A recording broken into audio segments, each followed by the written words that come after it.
Hello, welcome to Plat Chat Overwatch episode 105. Jonathan isn't here because he's in Hawaii. We have to make this a short episode because of rehearsal schedules for Hawaii. Who is that? Bren's giving me his player of the week right now, and I don't know who that is.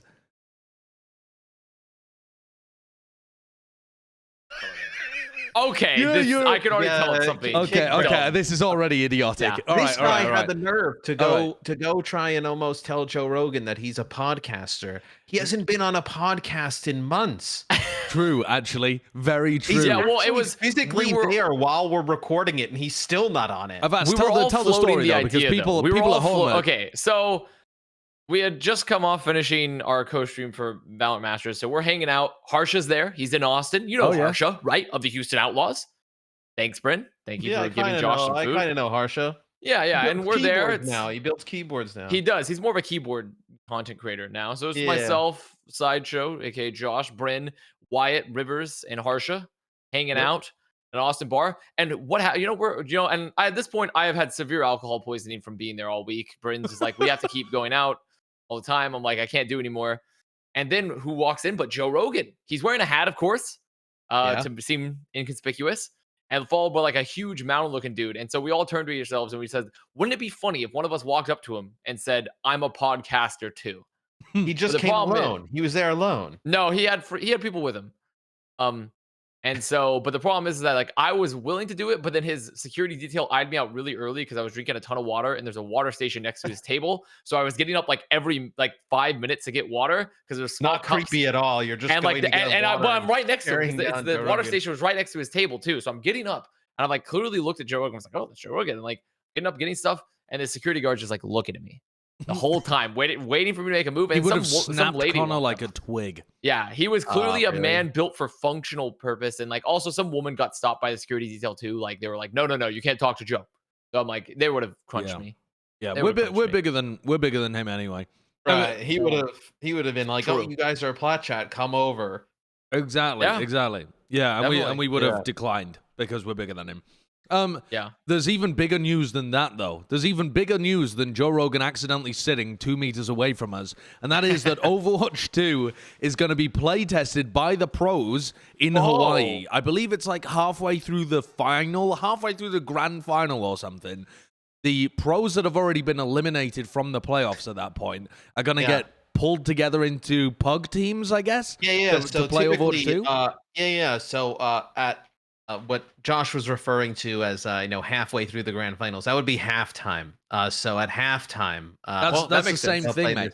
Same thing, or really, I mean, it's called halftime. Who calls it halfway? Actually, through the it's called game halftime. Break if you want to use the proper term that Overwatch uses. I mean, that's just, game break, sure, whatever the hell you want to call it. It's the halftime of the day. Yeah, the pros are going to be able to play a show match. It's going to be pretty sick. I think it's awesome to be able to have the pros get hands on this early, provide feedback. I think it's an awesome opportunity. Yeah, I'm excited for it because it really requires the pros to get some experience on it for us to know what the game would even look like. How does it differ? What if you use the same approach that you do when you play a 4,500 rank game, because that's essentially what this is, right? It's like some super high SR rank game with a bunch of pros. If you approach it from the Overwatch 1 mentality, what happens? What's different? What works? What doesn't work? How does the game actually shift when you are an experienced player that knows how the game should be played, but you're playing a new version of the game? I think that's really cool. I'm really excited not just to watch, but also to hear the pros' commentary afterwards. And it'd also be interesting to get their feedback and interpretation on, a lot of like, maybe Zarya is not possible as a solo tank, but when they go in and realize there's one less tank on each team and she has 2 bubble cooldowns, maybe they're like, oh man, she actually can be a solo tank. Or like, you play Reinhardt and maybe he actually plays like, because functionally, like some of these characters that are getting, whether it's like, a rework or new abilities and stuff, essentially the reworks are just like almost like new heroes, right? In the sense that like, they're getting a lot of things differently with their kit that combined with all the other things going on in the game makes them like basically new heroes in a way. So it'll be interesting to get their point on that. Avast, question for you. coming out of this, there's always the React Andes in the pros that are like, they jump out the window and they're like, oh, this is broken, X is broken. What is going to be the most broken thing? If you were to put your finger on one thing to say the pros are going to mold about this when they play it for the first time, what is it? I mean, well, we don't even know what's gonna. The things that were promised as well is we're gonna see Sombra and Bastion reworks. So Okay. I think just latching onto that concept, the concept of Sombra is really interesting in how and like if it's gonna be broken or not, right? Because Sombra is very very strong currently, but there's a lot of options to mitigate her. But how does that work when you have less tanks to remove her space, right? Like if you only have one tank, how are you chasing down translocators? How are you removing her from the flank to stop her from getting manual hacks, right? Because manual hacks can be really, really powerful in Overwatch 2 if you're, let's say, you want to have a survivable backline and you just hack the Baptiste every time, but there's no way to ever zone the Sombra, right? Because you have less players on the field. It's a lot harder to keep track of her. I'd say somebody ever consider making Sombra support. That would be pretty interesting. So I think for me, looking at Sombra and then seeing as the kind of the yardstick of like where does DPS, how are they changing DPS to sort of to fit into Overwatch 2, right? Because you can't have DPS also be the same, otherwise they're going to be really, really powerful. There's a But lot of no, like I, adjustments that I has to be made. yeah, I would assume that you need to take like you either need to go like I mean, this is like a good point where I know I kind of laughed at support, but you need to take her in one or two ways, right?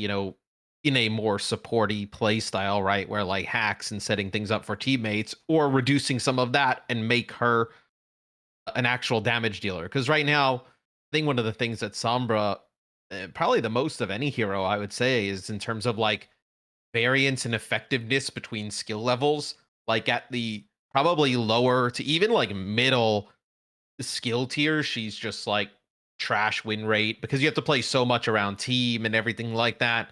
But at the high level, she's like insane, right? With a coordinated team and how to use her effectively.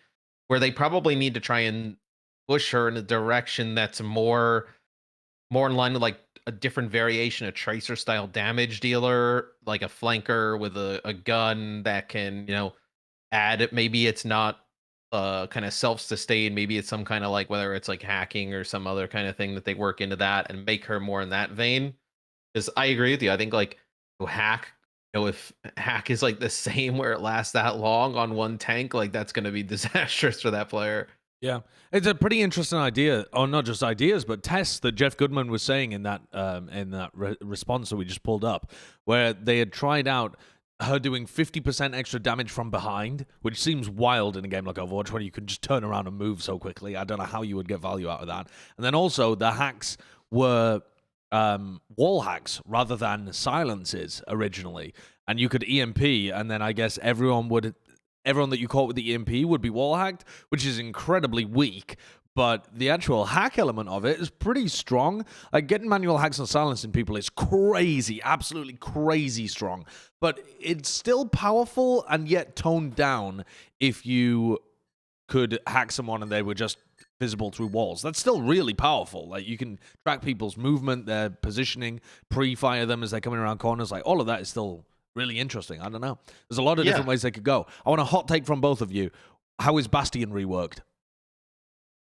I mean, my take is that Bastion, I would assume that essentially his entire core design is abandoned of like the turret form, and is so drastically changed that it's like almost not even equivalent because you simply can't have turret Bastion with one less tank anymore.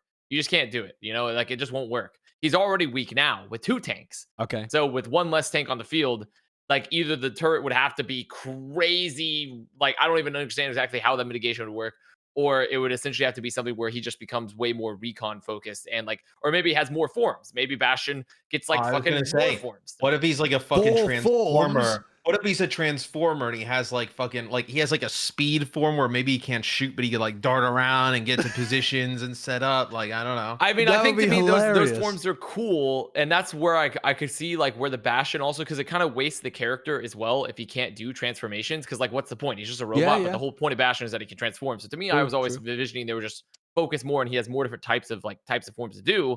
But it's kind of interesting to think about how would that even work, right? So my hot take is like, I hope Bastion is gonna have like 3+ forms to take God, now you've got me thinking. I mean, he could have a zooming form where he's not allowed to shoot, but he just repositions. He could have an attack helicopter form where he gets to fly, but he's really slow in the air and he can shoot down from above. That would be amazing. And then you've got his recon form. God, these are great ideas. We'll take these to the developers quickly before they lock it in. I could be a contractor. Just in seriousness, I just want to see, like with Sombra and Bastion, just like a clear direction of where they fit in the lineup of damage dealers. Because I think when you look across the damage dealers, those two specifically are like, where do they fit? Like, Sombra only fits in when she's giga strong, and otherwise she's like never played. And then Bastions never fit in. So just to fit them into some type of archetypes that could be playable, I think would be good. Because I mean, you look at the rest of the roster of heroes, everybody else is pretty playable. Yeah, I think that's a pretty fair way of looking at it. I mean, we're headed into our most open meta for a grand finals ever by the look of things. I mean, touch wood, we have no idea exactly what's going to be played, but it seems like an open meta anyway. I wanted to highlight something that was brought up on the competitive Overwatch subreddit, which was the MVP fan vote results. So someone built a website that tracked fan voting on the OverwatchLeague.com website. So this was a separate website that hooked in, I guess, to like clicks or the API or I don't know how technology works. But somewhere they were able to compile different portions of the pie and see who had voted for who. And so if you take a look at this, if we zoom on in, the blue bar is WeChat, which is a Chinese social... What is it? Social media, really? It's like a mix of social and Reddit. It's almost like isn't WeChat almost like WhatsApp, Reddit? But with social, but like with a, it's almost like WhatsApp, but also with like social media forums. WeChat. Okay. WeChat is a Chinese multi-purpose instant messaging, social media, and mobile payment app developed by Tencent. Okay. First release in 2011. I'm pretty sure become the world's largest standalone mobile app in 2018. Yeah. Over 1 billion monthly active users. Okay. Yeah, so I'm pretty sure it has like a WhatsApp functionality and also like social media, like Reddit functionality. It sounds like it does fucking everything. Instant messaging, social media, you can pay things through it. I mean, yeah, excellent. That's a good thing to give one company so much control over your life. So there's WeChat, then there's the Overwatch League website China, which is either the Chinese votes or the Chinese version of the website. Not exactly sure which, but that's the way that they've broken this down. So what I liked from this is not only the fact that you can see a huge amount of people voting for Leave from China, and also Lip as well, like a ton of people on WeChat also voting for Lip, but also when people are talking about viewership for Overwatch League, and thinking about YouTube and then the Chinese viewership stuff as well that's been run through Bilibili or other stuff in the past as well. People don't realize how big the Chinese audience is and the Chinese engagement is as well. And I feel like a lot of it is just brushed away as like, oh, China fakes its numbers. There's probably 3 people watching. And, you know, there's a lot of hand-waving that goes along as people want to just kind of poo-poo it all. But just again, another indication that there's a huge amount of people who are fans of Overwatch from China. Even if the number was halved, it would still be a fuck ton of people. Yeah, I mean, even if the number was halved, it's still more people interacting with this than there is from everywhere else in the world. Yeah, which is just insanity. What is the difference between Overwatch League China and Overwatch League website overseas? I'd assume they're multiple different websites. I'd assume though there's definitely content that's made for the Chinese and APAC audience that is different than the content that's made for US. Yeah. Like they have different side videos and stuff. There's one that I saw that was hilarious with cats that. So is overseas not translated? Yeah, overseas is not China. Overseas is like from somewhere outside of China. It was a Chinese person that made this, Avast. So when they say overseas, they mean foreign to China. Okay, this makes sense. So it's everywhere else other than China. Does Leave lead in terms of fan vote in everywhere? I believe so. Yes, that's what this graphic indicates. By a significant margin as well. My man's had a come up. if this is accurate, then it's Leave, Fearless, and then Shu is actually in third place when you look at the overseas. So we're talking did people about not get Hanbin's gameplay over there? He's got how many votes? yeah. Well, to be fair, I mean, he's an off tank. He's an off thing tank. back. I'm voting for Hanbin, bro. You deserve it, dog. Tanks always your vote's get already been locked in, mate. You can't alter it at this point. Locked in for weeks. Yeah. It has been. I mean, I'm glad that they also voted for Lip as well from Shanghai Dragons because he was a huge pick, But I just thought this was a really interesting graph as well because it's very easy to have a very Western-centric or Anglophone-centric view whenever we're thinking about fan perceptions or the amount of people involved in something, or you just look at the YouTube viewership and you don't look at everything else. But Overwatch has been designed as a very global esport, and one of the areas that they've caught is China by a long shot. So I thought that was pretty interesting. Yeah. There's what the other thing that I noticed though when I was looking through this, and also another couple of pieces from that had been posted to the subreddit too, were that nobody really gives credit to Dallas Fuel in Asia.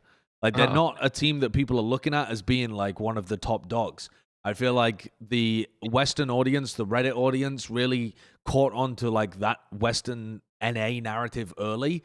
And as Chengdu, as Shanghai have become the better teams in the second half of the year, and of course the Gladiators as well, but as those teams have kind of taken over, that's where all of the Asian fans have latched onto, which is a pretty interesting swap in points of view.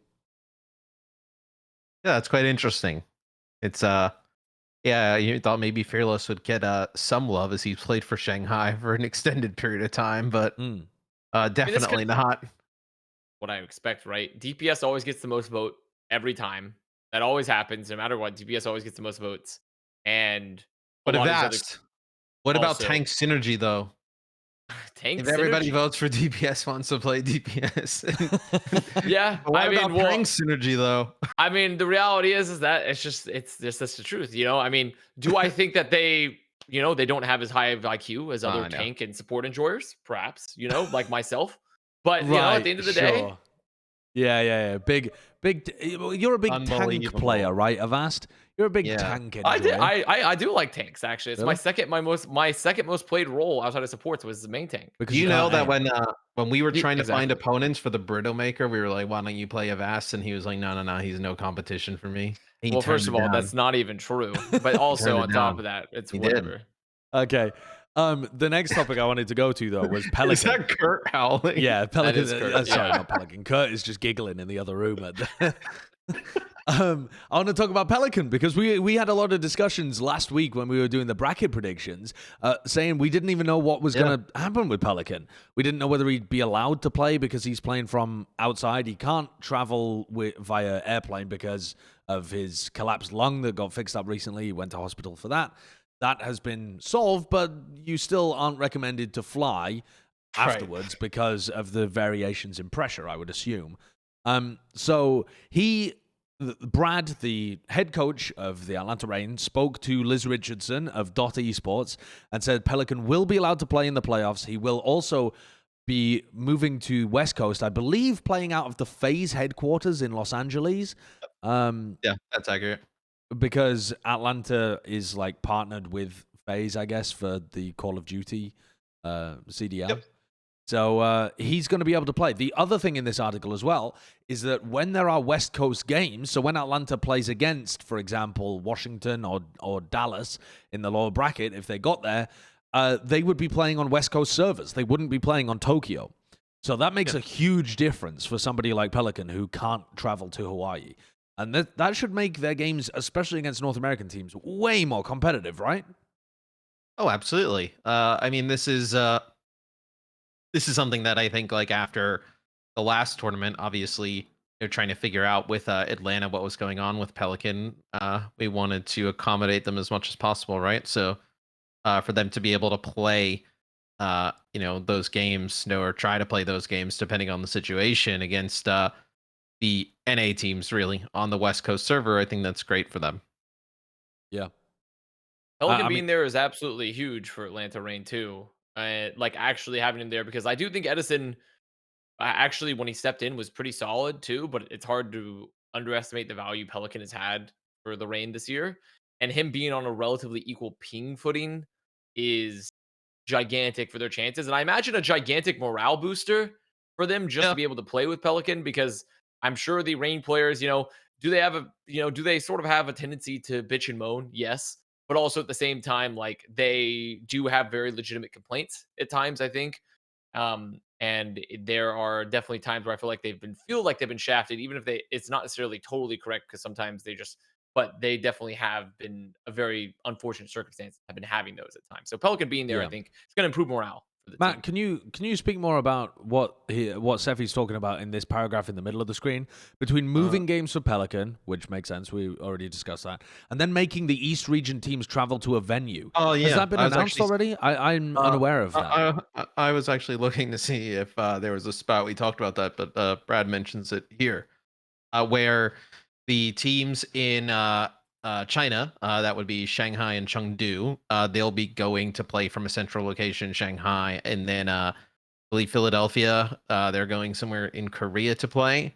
Right. And then to try and even it out as much as possible, we blocked out, obviously with the travel, right? That kind of takes a day where, maybe the NA teams are a little bit worried that the APAC teams be able to scrim during that, right? So to have the travel days be the same, content shoot dates be the same across all three locations, trying to limit or really keep the practice time between these teams for the last I don't know, probably 3 to 4 days right before everybody was once everybody started travel, equal amongst the teams. So it wasn't like while Atlanta was flying to Hawaii, Shanghai was home scrimming, right? They had to, move and do content as well during that time to be blocked out.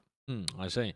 Does that mean they're going to be playing from like some kind of stage or whatever when they're in these venues, or is it just some area that's very similar to like Hawaii where they're in rooms together? I'm gonna say it's more of like a studio look. I Right. haven't seen it, to be quite honest, but I believe it's some kind of like studio location, remote location. I don't think it's anything where like there's a massive stage or like fans or anything. Right.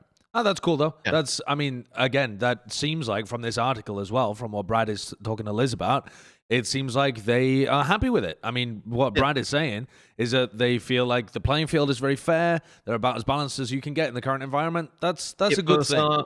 Yeah, it was one of the feedback things that the teams kind of gave us, right? Is that, hey, we have to fly now and do content, and they are just at home scrimming or whatnot, right? And every day for these teams is an opportunity to get better and learn and do more.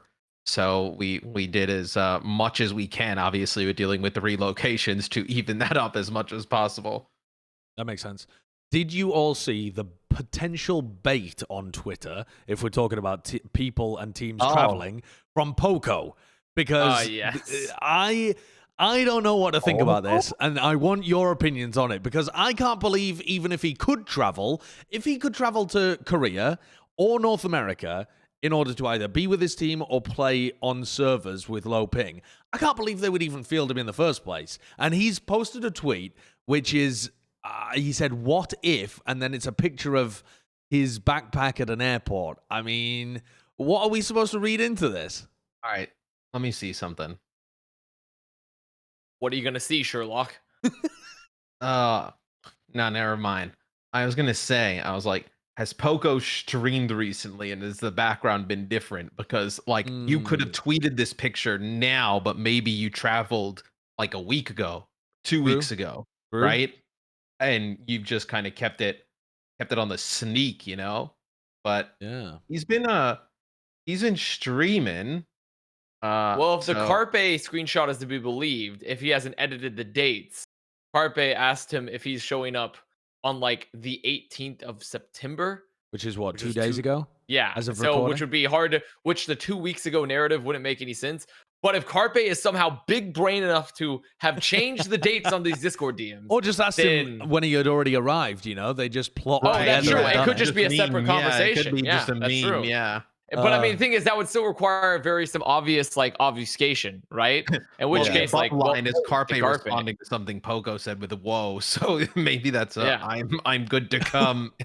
It could be some obvious obfuscation there. So I mean, I don't know. I think it's really interesting, but it would have to be an incredible. I mean, it would just be. It's wild to think about playing him if he were going to play if he hasn't had any time all year. You know, right? That's the other time. thing. He's only played in EU contenders.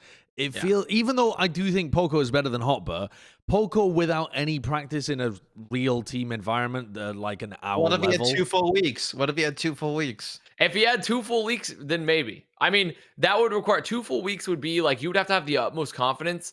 And it's still a ridiculously risky decision to spend like, let's say like we spend 2 weeks practicing with Poko, and then we don't like our results in 2 weeks. It's like, well, I'm gonna come back, Hoppa, and he hasn't played for 2 weeks, you know. But also then you haven't been practicing for Hoppa for 2 weeks, right? Yeah, absolutely. So it's a very, very risky decision to where you have to. Let's say even if they had the 2 weeks, the coaches have to have the utmost faith in Poko to come back, and it would be an incredible storyline. Poko's also such a troll, though. He is such a trolly person. It smells like bait to me. It does seem like an old picture for all we know. It could have been from years ago. That might be a picture we dug up from 2015. Yeah, I think it could be. Bait or not bait? I want the answer. Bait or not bait from both of you. I'm gonna say it's not bait, but he doesn't play. Maybe he's just physically. Maybe he's gonna help like scout or coach or something, but maybe they finally got his visa and were like, we don't want you to not see anybody all year long, so they just flew him out. I don't know. Yeah, that was actually what I was gonna say. I was gonna say that because I feel like Fusion overall, like a lot of other teams with the situation that Fusion were in, would have just been like, okay, goodbye, European players. You can't play, so we're just gonna drop you, you know? Yeah. But Fusion were like, no, we're gonna stick it out, we're gonna tough up, we're gonna bring out people slowly. And even though like Poko has really been like the last that I can't really get there at all. There's a very strong possibility where they can still bring Philadelphia, you think of Carpe and Poko, right? They've been there since day 1. Right? Yeah, and then they've been not there since day 1 for this season as well. I mean, Carpe has, but not Poko, right? So I do think there's like logistically, like I don't think no one could have realistically blamed. Well, you could have because they made the choice to like go play in APAC, but you still could have been like if they had ended up dropping Poko this year because how many players have played for the same team for every year? Pretty sure. Few. I think there's only like less than Carpe, 3 or 4 Poko, Super. Yeah, Super's been playing since 2018. Yeah. So I think there's like almost none Jonak left. has been playing since from New York. Yeah, there's like I think there must be under 10 players in the league, though. I would say it's probably like under 6, right? Probably. I mean, I think this is a perfect thing to put in the comments. If you're listening to this right now, go and do the research for us. That is such an interesting question. If you can think of any players that have been on the same team since 2018 until right now, post them in the comments. Don't say the same ones that we've just said, you morons. But if you can think of new ones, and I mean, post it. Yeah, I mean, you have the expansion teams as well. Like Gushue has always been on. Spark, the Spark right? haven't really changed the roster too much, honestly. But I would say 3 years is like a larger accomplishment. Yeah. Only people that have been there since 2018. Let's put it like that. Yeah. Talking about roster changes and all of that kind of stuff as well, the Overwatch League also announced the 2022 key dates for roster construction and that kind of stuff.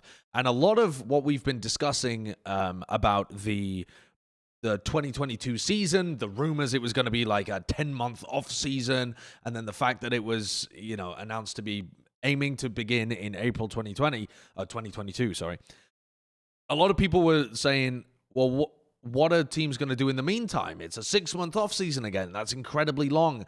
Are people just going to drop their entire teams and then try and pick people up? It's Overwatch 2. Do you even want your current roster? Etc., etc. If you look at these key dates, you have to have 5 players locked in by January 3rd.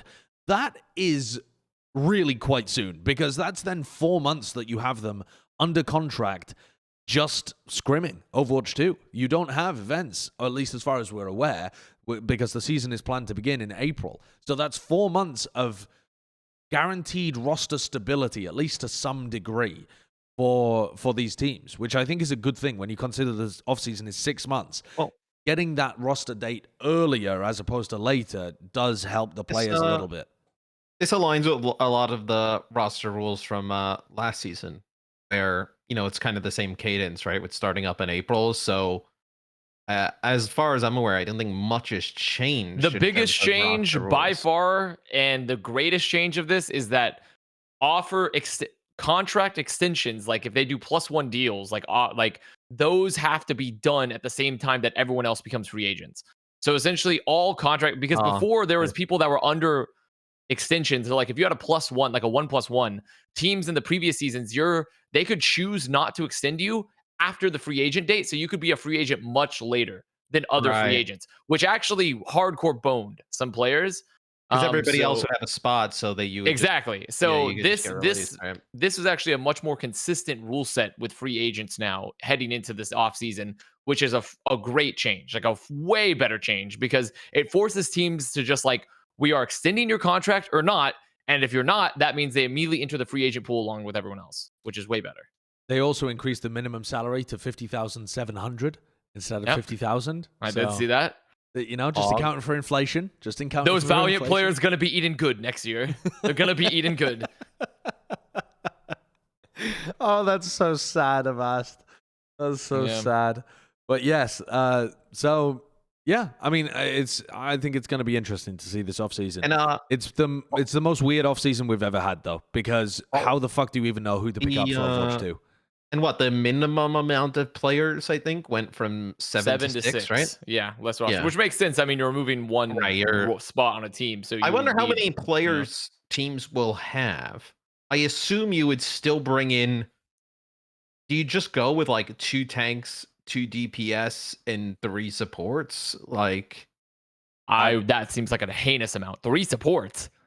Do you want somebody who can play the double flex support stuff? And I think tank is the role that's going to change the most. I think you want more tanks, if anything. You said you would have more than 2 tanks, you think? I think you might even want 3 if you consider that. Really?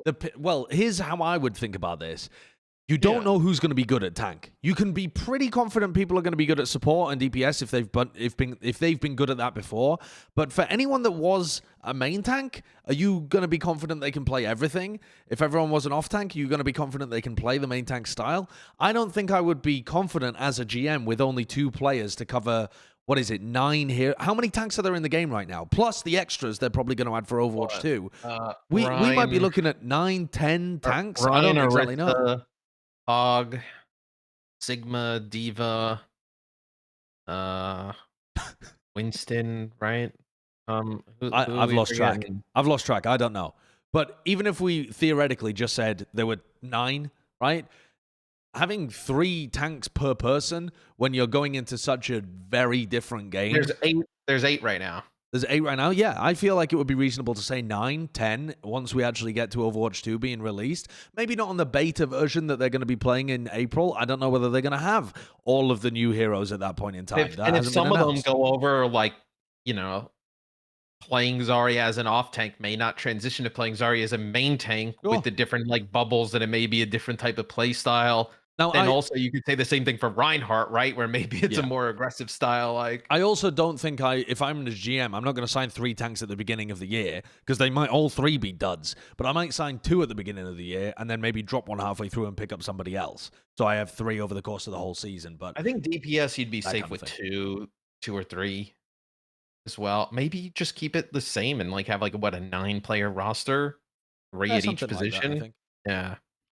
I would definitely, if I was building a roster, I would have the minimum amount of players and then adjust myself going forward and sign people after. Yeah. I don't think I think you are playing unless you're like a Dallas type or if you're some org with a huge amount of money and you don't give a shit, it's like, okay, I feel like it's very financially irresponsible from a team perspective. And also since you literally don't know what the game is going to be like, right? To build a big built-out roster. Think about ahead of time. Toronto just found a Spire in the middle of the season. You could find these young cracked players who are now energized to play Overwatch, right? And these kids come in and they're just nuts, and you may have had 0 zero knowledge of them before. They may Yeah. not have even been wanting to try and be a professional. Like, if before. anything, I would get like the minimum amount of players, and I would. Here's my plea to every Overwatch League team, which makes so much more financial decision, like financial sense for everyone involved, and also improves the scene as a whole and improves your roster flexibility. Just bring back Academy. Just get Academy players, put them on Academy contracts. The two-way contracts are so much more flexible now. You can always just promote them fully if you want to. Just fucking have an Academy team. Pay them like. Don't pay them some ridiculous fucking You're gonna say salary. Don't pay them. No, I'm gonna say don't pay them ridiculous salaries. Don't pay them. I mean, to be fair, not paying them is essentially financially responsible. Get a team, don't pay them. That would be very responsible. But it's essentially you can get an Academy team for not heinous amounts of money, and then have those players ready to use under two-way, and then bring them up in the middle of the season. There's no reason to hamstring yourself early with having a huge roster heading to Overwatch League 2. Oh, as I'm calling it, Overwatch League 2. Overwatch League 2. Versus just, you should just have a 6-man roster and then have an Academy team. Are we going to have to call it Overwatch 2 League? Are we not going to be able to call it OWL anymore? It'll be OWL. No, it's Overwatch League 2. I don't know if OWL 2 sounds still good. Overwatch. It's not like a Call of Duty is called Call of Duty Vanguard League. Like, I mean, last year they would have been called the Cold War League. Would they have gone out with that? That would have been sick. That would have been kind of dope, actually. Imagine if they had the finals in like Eastern Germany or something, All right, I wanted to end this episode. Again, I said it had to be a very short episode today because we're all busy doing stuff to set up for Hawaii, and Jonathan's actually there in person as well. But I wanted to end with a little bit of fun. Someone had put together, in fact, there was 2 different versions of this, but we're only going to look at one of them today.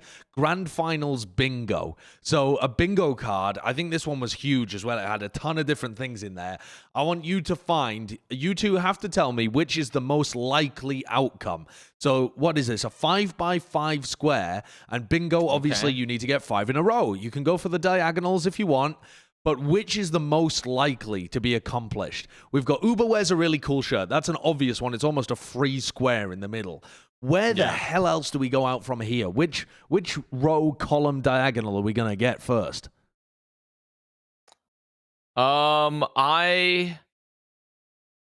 going for... So I think that what is it? Where am I looking at? Oh, there it is. Map 5 round 3. Map 5 round 3 I think is going to happen. Yep. Okay, bottom right. 100%. Absolutely. Pelican gets player of the match. That could definitely happen. Decay gets a 4K is very possible, and Amon going ball is almost a guaranteed if he's in. There's 2 rows. I don't know whether he will be in, but there's he might 2 be. rows that look good. Okay. Sideshow says, now this is very interesting. I do say that a lot. I say that a lot. A pause at the worst possible time. Sure, I could see that. That. Uber wears a really cool shirt. Yep.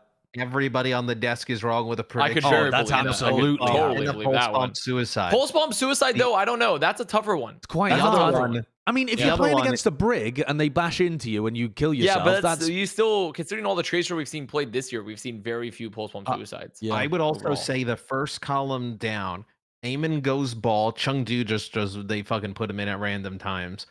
Person on the desk flips prediction is a lock. Guaranteed. Is a guarantee. Sure. Sideshow yet again. Washington or the Gladiators wins it all. Essentially, the Gladiators winning it all. That's hard, though. That's a hard one for... I mean, it's possible. I could see Glads potentially doing it. Justice, fuck off. No way. But Glads, maybe. Yeah. How do you do... well, 6 tanks at once, I guess, would be... Is that with Echo? Out there? Is that the idea? That both Echoes have to duplicate? Yeah, that's possible, but... Also, a tied map. I mean, that is possible. I mean, we saw the Assault, so... Very possible.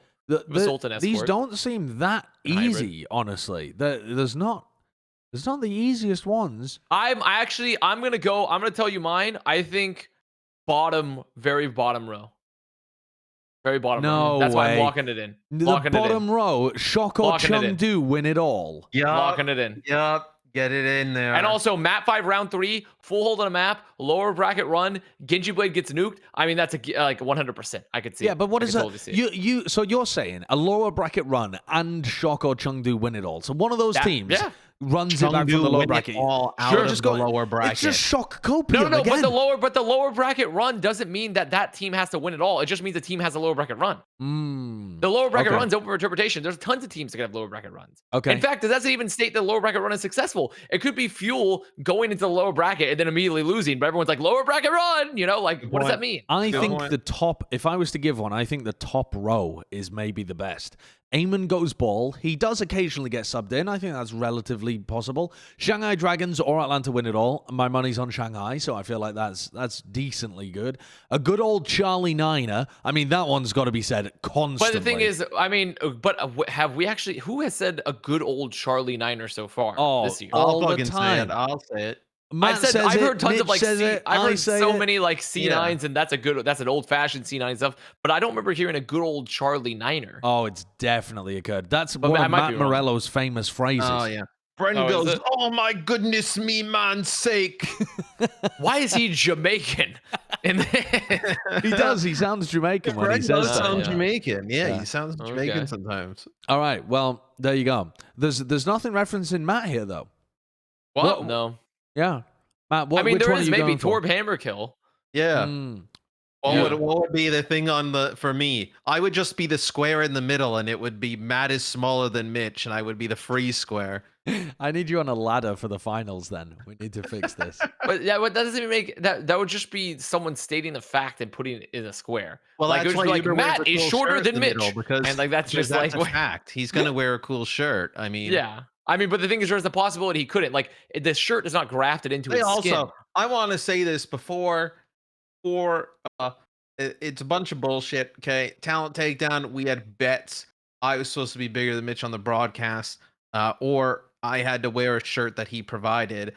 They asked him who had more kills on each other. So he said, "Oh yeah, I definitely had more kills on Matt than he had on me," which I was like, "That's definitely There was not no true." fact checking involved at all. So now I have these ridiculous shirts I have to wear, like leopard button-down T-shirts. Like, Ooh, they're not that's for exciting. me. But I That's really apologize. good. in You've advance. also I just apologize in reminded advance. me that I need to eat some Yeah. very, very, very spicy ramen at some point during the playoffs too.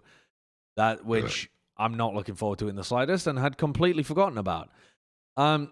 But yeah, that's because I lost the battle to Bren.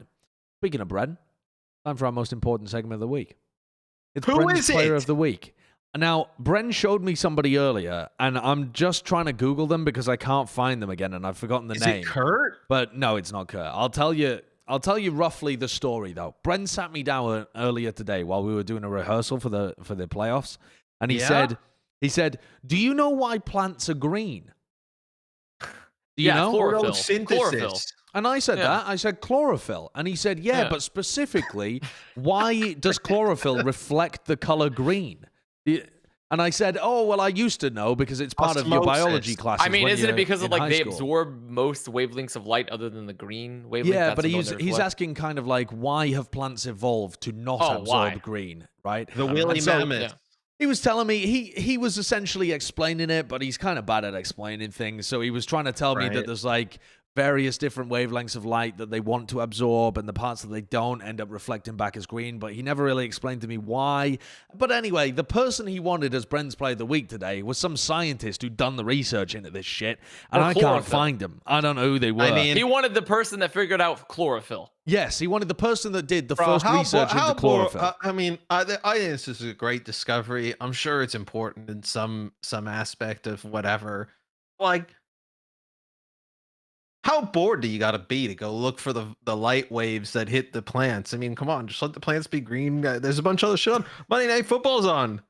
You're out there trying to measure. That whole You're out there trying to statement. measure. I just felt my brain turn to soup with that whole thing. I mean, oh my god, Trying I to can't. get the plant waves. This is so stupid. Football. What about football? Brett Favre is on talking about Peyton and Eli Manning. Come on, man. Okay. Who won between the Packers and the Lions today? So it's still going on.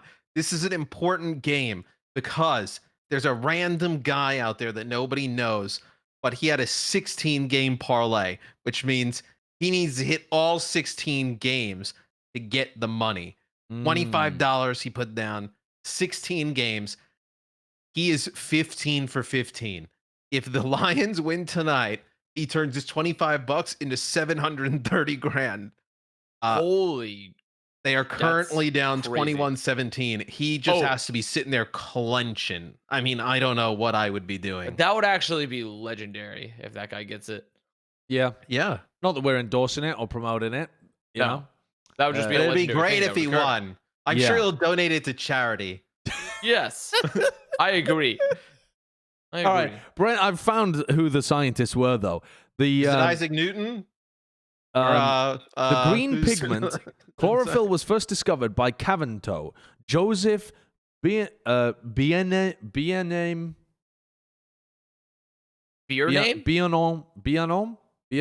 I don't know how you're supposed to pronounce it. It's French, and it has like bien and m. Bienem, maybe. Joseph Bienem Cavanto? I don't know. And Pierre-Joseph Pelletier. I'm probably butchering those pronunciations, but 1906... magnesium was discovered in chlorophyll, but the green pigment was first isolated and named by Joseph Cavanto and Pierre Guys, Pelletier. we get it. Bren is really smart, and he looks up this stuff all the time because of how smart he is. Yep. So Kurt agrees with me. Kurt's like, football. What about Kurt agrees with me. football? He's like, let's get the meat sports on. Yeah, let's watch the football game. I watched a football game with Kurt, actually. Yeah. The other, when I was there. I miss Kurt. When is Kurt going to be on Plat Chat? we could have Kurt on right now. No, that's for episode 200. Whenever I see the Valorant chat, I would just see Kurt go to the fridge, and he's just basically going about his normal activities. But people in the chat are like, Kurt, Bren's just come down. I googled who first discovered chlorophyll, and it wasn't the guy that you. No, he didn't discover chlorophyll. Well, who were you saying as your player of the week? That guy. Wait, who's the guy? Ben Franklin. No, it's not Ben Franklin. what? He was a quantum physicist, and now he works with like quantum biology. Just like applying like mathematical equations to the natural world to figure out how biological functions work. Thomas Jefferson? Nathaniel Gaber, I think. This is not the guy. His name's not... no. He's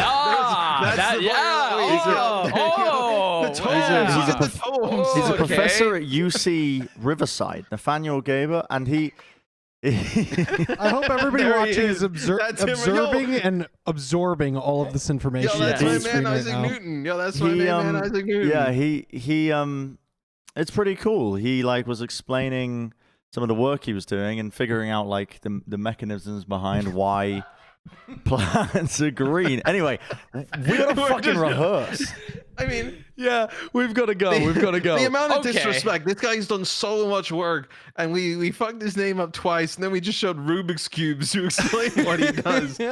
That'll do it. Let's go to TikTok. Going. Let's go see kids steal soap dispensers from bathrooms. Social media has ruined this generation. It really has. God, it's absolutely brutalized. All right, well, that does it for episode 105. I hope you're sufficiently hyped for the playoffs. We're very excited to bring it to you, which is why we have to go for a rehearsal right now. So Vass loves that picture of me. I do love that picture. It is a great one. All right, so we will see you. Well, first of all, we'll see you for the playoffs, and then the grand finals, and the Overwatch 2 stuff, and we'll be back with a banger of an episode next week. Big fucking episode next week. Big old girthy episode for 106. 24-hour episode incoming. 24-hour episode.